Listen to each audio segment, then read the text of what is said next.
Culture Média sur Europe 1 avec Thomas Hill, 9h30, 11h avec Jacques Pradel ce matin. Et c'est l'heure du journal des médias de Mathilde Vaux. Et on fait le point sur les audiences du week-end. D'abord, quels sont les scores d'hier soir, Mathilde? Alors, concernant les films du dimanche soir, Les Gardiens de la Galaxie 3 sur TF1 a fait mieux que Jeanne du Barry avec Johnny Depp sur France 2. 2 760 000 téléspectateurs contre 2 170 000. Et puis samedi, les autres chaînes étaient largement devancées par la finale de l'Eurovision sur France 2. Près de 5 290 000 téléspectateurs ont suivi le concours, dont environ 54% des femmes responsables des achats de moins de 50 ans. L'Eurovision n'a laissé aucune chance à l'autre grand concours diffusé sur TF1, le grand concours spécial Grosses Têtes qui était sous la barre des 2 millions. Europe 1, le journal des médias. Et puis on en parlait à l'instant, la finale de l'Eurovision sur France 2, la France n'a terminé que 7e finalement de la compétition. Et oui, les pronostiqueurs estimaient que Louane serait dans le top 3 et effectivement, après le vote du jury, elle était bien à la 3e place, mais ça c'était sans compter les 50 points qu'elle a obtenus de la part du public qui ont plombé sa note forcément.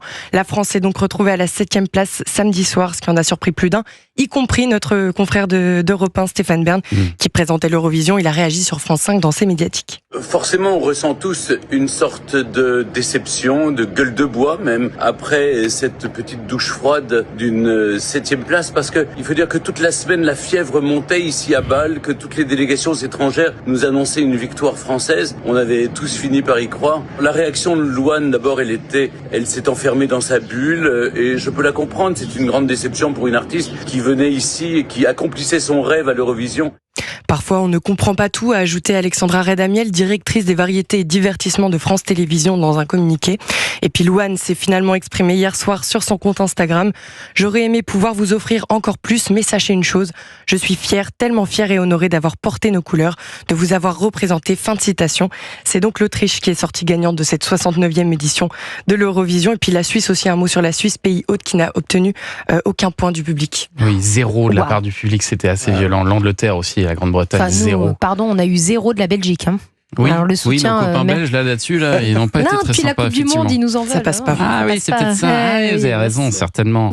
Bon, on parle maintenant de Laurent Ruquier, qui lui était invité de C Médiatique hier sur France 5. Il en a dit plus concernant son nouveau rendez-vous sur T18. Pour le titre de sa nouvelle émission culturelle, la chaîne a fait sobre. Elle s'intitulera Chez Ruquier.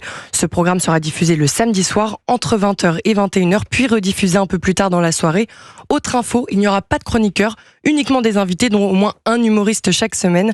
En revanche, si la chaîne commence à émettre le vendredi 6 juin, la première de Chez Ruquier sera diffusée une semaine plus tard, le samedi 14 juin donc. Et je rappelle que c'est aussi Laurent Ruquier qui va inaugurer le lancement de T18 le 6 juin à partir de 19h45.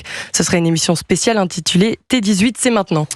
Et puis ce soir, Paris Première diffusera l'émission Seul contre tous avec Éric Dupond-Moretti à partir de 21h. Oui, on verra l'ancien garde des Sceaux animer 4 débats de 30 minutes avec les 4 personnalités politiques que sont Sandrine Rousseau d'Europe Écologie Les Verts, Sarah Knafo du Parti Reconquête, Émeric Caron de Révolution Écologie pour le Vivant et enfin Robert Ménard, l'actuel maire de Béziers. Alors c'est un programme inédit puisque les débats ont été enregistrés dans un restaurant parisien. Ça change des plateaux télé. Sur place, aucun animateur ou modérateur n'est présent aux côtés d'Éric Dupond-Moretti.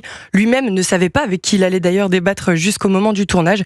Des conditions qui ont permis une grande liberté de ton selon l'ancien ministre. Moi, j'ai pu dire des choses pour lesquelles j'ai prêché dans le vide pendant 4 ans. Et j'avais une oreillette et d'ailleurs, l'un de mes interlocuteurs m'a dit « Mais vous avez une oreillette ?» Je dis « Je vous rassure, on ne souffle pas les réponses. » Et ni les questions ni les réponses. Mais il fallait effectivement, pour pas que à un moment, il faut atterrir dans un échange. Et là, je dis, je crois qu'il vous reste 3 minutes ou 5 minutes, ou voilà. Éric Dupond-Moretti au micro de Romy Azoulay. Au cours des débats, plusieurs thèmes seront abordés comme le féminisme, l'insécurité, la chasse ou encore la justice. Seul contre tous, c'est ce soir à 21h sur Paris Première. Merci beaucoup Mathilde Vaux pour ce journal des médias dont toutes les infos sont à retrouver dans notre newsletter.